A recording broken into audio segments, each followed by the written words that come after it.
fighting games have existed since the mid-1970s, though they became more prominent in the mid-1980s. Some with moderate praise, others with, well, unfortunate discontent. This is especially evident with Capcom's Street Fighter 1 released in 1987. Brooklyn, the telephone get down and go, baby, all over the world. Quality! Then comes Street Fighter 2, released in 1991, which is heralded by many as one of the most important and influential games of all time, which in turn paved the way for a fighting game renaissance. Thanks to Street Fighter 2's success, so many companies wanted a piece of that 1v1 pie. Even Nintendo of all companies wanted in on the hype train. Though Nintendo's first 2D game was released back in 1984 by the name of Urban Champion, it was during the 90s where they, like other companies, were heavily inspired by the Hadouken! Shoryuken! And Bafaseburuken! Batsubatsuken!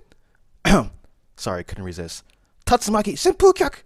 During a game programming seminar hosted by Nintendo, two programmers by the names of Koichi Hayashida and Koichiro Eto crossed paths with each other. The two got together and worked on a project at the seminar. This project was for a fighting game called Battle League. Once Nintendo took these two individuals under their wing to join their R&D Division 1, they've completed the game and finally released it to the Japanese public on the Family Computer, aka Famicom. Released late in the system's lifecycle in 1993, the game was officially titled Joy Mecha Fight, a unique and charming 8-bit 2D fighter that sadly never got to officially see the light of day in the Western market.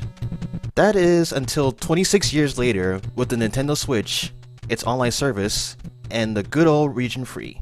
Nintendo re-released Joy Mecha Fight on Nintendo Switch's Famicom app through their online service. Now, players across the world can now have access to play Famicom games through Nintendo Switch Online as long as a Japanese account is created. Once subscribed to Nintendo Switch Online, a JP account created, and the Famicom app downloaded from the Japanese eShop, you can now play one of Nintendo's most treasured games ever created.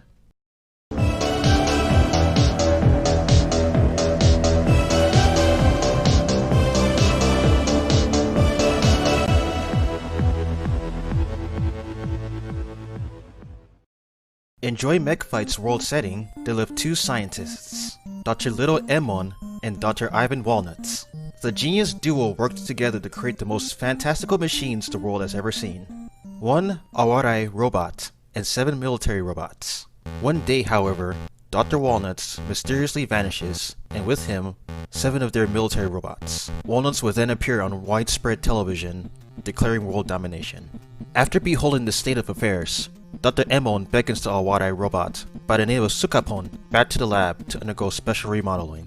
As a final resort to trumping Walnuts' diabolical schemes, Emon is hard at work, transforming the comedic automaton into a military machine. Now, the combat-ready Sukapon is tasked on defeating the other 7 robots taken by Walnuts. A journey filled with heated battles and determined ambitions lie ahead.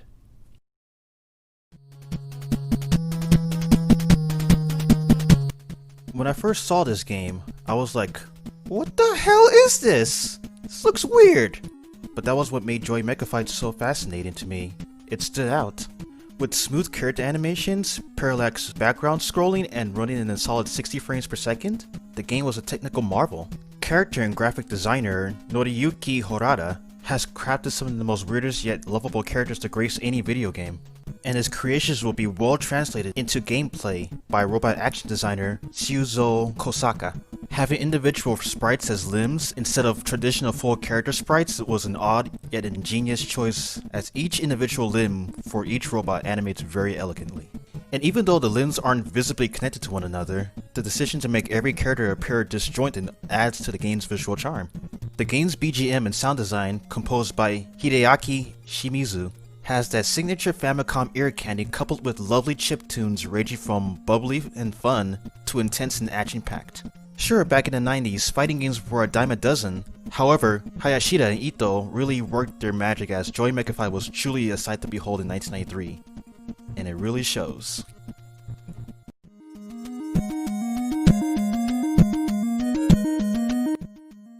Gameplay-wise, I'll admit, I was skeptical. Then I actually played the game for myself, and wow, I was honestly very surprised on how Joy Mecha Fight actually plays. I was expecting it to be very clunky, but it's pretty damn fluid and responsive. It feels very satisfying controlling your character and beating the crap out of your opponent. But before we go deeper into how the gameplay works, let's go over some game modes. In the main menu, there are 4 modes to choose from. You have 1P Quests, which is the game's story/arcade mode, 1P vs COM, a quick match against the CPU, 1P vs 2P, the 2-player versus mode, and COM vs COM, which speaks for itself. Before entering into gameplay, players will have access to a tutorial, giving them an opportunity to learn the ropes, or if they're rusty, brush up on the basics. Like any traditional fighting game, you maneuver your character using the D-pad. Pushing left or right moves your character back and forth depending on which side you're on. Pushing down crouches, and pushing up jumps. Pushing the A button does a punch, and pushing the B button does a kick. Each character has 4 unique special moves that are done using specific control commands. And to add more depth to the fighting mechanics, some characters even have hidden moves that are not disclosed in any tutorial nor the game's manual. During matches, players must deplete the opponent's life bar, which is a given. Though instead of a traditional round system where players win or lose and start the next round with full health again, it uses a life stock system. A similar system that will soon be reused in the first Super Smash Bros. Title. In 1-player quest mode, you start out as Sukapon, facing off against the 7 captive robots being controlled by Dr. Walnuts. As you defeat each of them, Dr. Emma will reprogram them and return them back to normal. I don't want to spoil much for you guys, but though you recovered all 7 robots, your quest is far from over. Dr. Walnuts will then create a new set of robots which consists of doppelgangers of their originals, plus boss robots on top of it. However, you now have access to the 7 original military robots who were previously captured. Giving players the ability to play as the reprogrammed robots makes the game even cooler.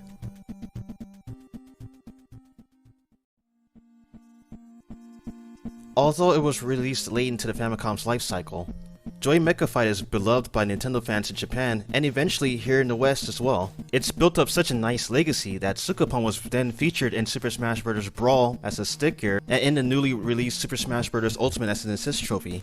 Which now begs the question, did this game set the template of a certain other modern Nintendo fighting game? The world may never know. Regardless, Joy Mecha Fight is a true example of a retro game, let alone an 8-bit fighting game that ages like fine wine. Thank you for watching Pixel Compendium. This is Enigma Cat, signing out.